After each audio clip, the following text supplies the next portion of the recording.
Hello, everyone, and welcome to I don't even have a word for what kind of a game this is. From round 4 of the FIDE Grand Swiss, it is Aditya Mittal versus the Turkish 14-year-old legend who is seemingly crushing everyone, Yağız, Kaan, Erdogmuş, and he's had a really tough tournament so far, but his score is still really awesome. He started off with a win against Alexander Goryachkin, and then he faced Vincent Keimer and world champion Gukesh, and both of those games ended in a draw. So, 2 out of 3 isn't spectacular, but if those are your opponents, 2 out of 3 definitely is spectacular.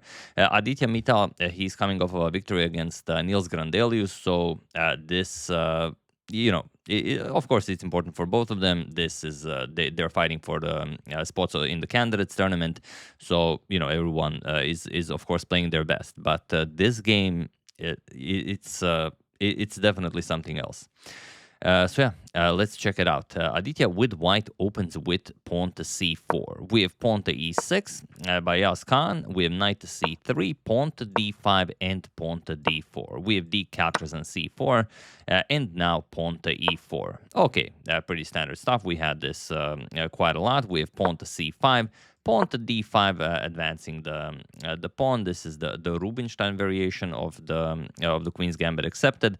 E captures. We have e captures and bishop to d6. We have bishop captures on c4 and knight to e7. Some games in the database still exist with this exact set of moves, and knight f3 is a non-move. But here we have pawn to h3, and it is now as of move 8 that we have a completely new game. So castle's king side, we have knight to f3 and knight to d7. Okay, castle's king side, nothing weird happening here. We have knight to b6, pawn to b3, defending the bishop, and probably you're not expecting knight captures on c4 as this bishop is really a pawn. That's exactly what Yağız Kaan plays. We have knight captures, bishop, b captures, and knight to g6.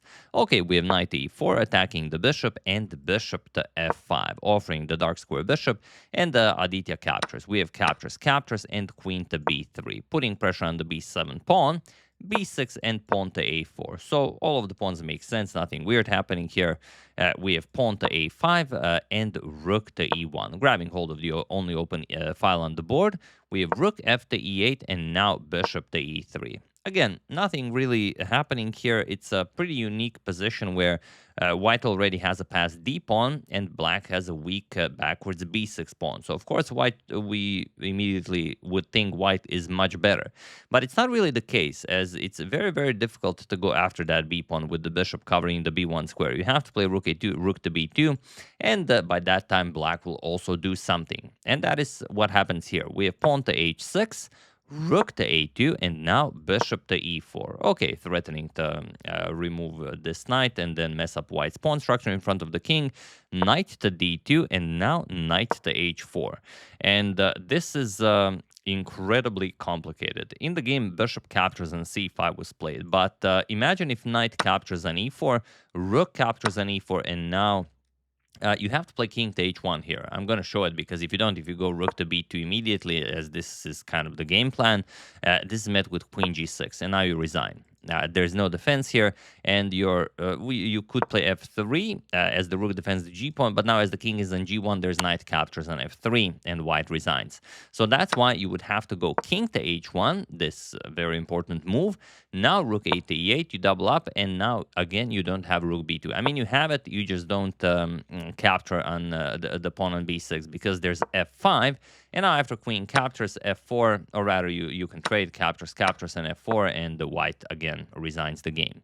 So it's not simple to go after that b6 pawn. So here bishop captures on c5, just getting that bishop in between of the rook and the light square bishop, so you can recapture on e4. But here we have queen to g6, threatening checkmate as the knight, bishop, and queen are attacking it, and pawn to g3. And now bishop to g2, and this is where some moves start that will definitely give you a headache. We have bishop to e7, threatening to pick up the knight with the bishop, because while the knight can be captured, the bishop f3 opens up a discovery, and next queen to g2 will be checkmate. So that's why bishop to e7. But now look at this: bishop captures on h3. no problem.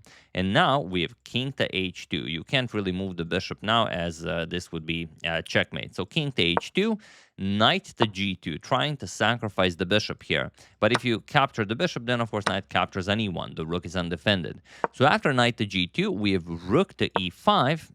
But now pawn to f6. And there's a saying in chess, never play pawn to f6, but you should play it if it's the strongest move. Here it is the top move recommended by the engine, so it's okay. And the problem is you don't really have all that many good squares for the rook. If you go rook e4, then immediately you allow the bishop to activate, and then the knight can again enter the game. And also white will just lose this game. So after f6, Aditya finds a beautiful move. Queen captures on b6. He pins the f-pawn, and now you cannot capture the rook. But now comes knight to f4. And I mean, what is this? This is unlike, positions that we're used to seeing in top-level chess. And the problem is, of course, if you capture, then queen to g2 is checkmate. So here we have rook to e4. Now threatening to pick up the knight with the rook, and now queen to h5. Again, threatening all sorts of nasty discoveries, but there's nothing better. Rook captures on f4 is the only move for white, and that is what Aditya plays. We have bishop to g4 check, king to g1, and now you recapture. Rook captures on e7. And if you count the material now, white is even up a pawn, but white's position is very, very difficult to play. We have rook to a1, stopping rook to e1, and rook 8 to e8, doubling up, and here a most natural move is played. Rook to f1, but it is met with bishop to h3. And bishop to h3 is not the winning move. The winning move is actually just rook e1. And the point being is that after, let's say, queen captures on a5, you have bishop h3, and now after rook to h4, you will play queen to f5. And now there's really nothing better for white than to just trade. For example, captures, and if you advance the pawn, then rook to e5, rook to h5, and then it's game over. So it's definitely a lot to see, and Yağız Kaan missed it, but it's very good that he did, because otherwise we wouldn't get this. He plays bishop to h3, attacks the rook, and now we have pawn to d6, challenging the rook on e7, rook to e2, and now rook to h4, attacking the queen, queen to f5, and now, again, only way to sort of save the game is rook captures on h3, and after rook captures, c5 doesn't work, and that's why it's a draw. If you play c5, then just rook to e1, and that's it. There's no way to defend all of this. Queen captures on f2 is unstoppable. So after queen to f5, queen to b5 was played, offering to trade queens, but now rook to e5, attacking the white queen, and this is the last moment for you to go queen to b8 with check. If you go for queen b8 check, king h7, and now let's say you go queen to b1, you offer queen trade, now you can play this. For example, rook captures on d2, rook captures on h3, rook captures on d6, and at some point the queens get traded off, and okay, it can be a draw. But after rook 8 to e5, pawn to d7 was played, and we reached the position from the thumbnail. Feel free to pause the video and try to find what was missed here by Aditya while I give you a couple of seconds. Also important to say that 5 more moves have to be made before reaching time control, and both of them are down to 1 minute on the clock. So this is, I mean, a position where no man should ever face with 1 minute on the clock, but that's exactly what these two gentlemen did. Rook captures on d2, we have queen to b8 with check, king to h7, and now d8 queen. Now Aditya has 2 queens on the board. The problem for him is that Yağız Kaan has a checkmate in 6. I mean, chess is sometimes beautiful like this. Not very often, but sometimes it is, and that is why we do what we do. So try to solve it. Feel free to pause the video and try to find a forced checkmate in 6 for black while I give you a couple of seconds.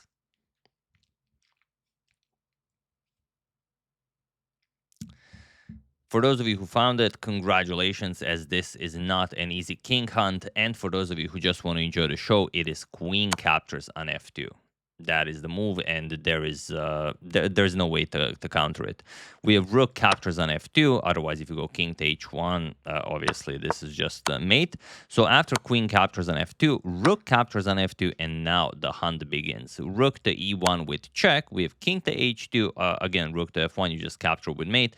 So rook h2, we have rook captures on f2 check, king captures on h3, and now rook to h1 check. King g4, only move. Now comes pawn to f5 with check defended by the rook on f2.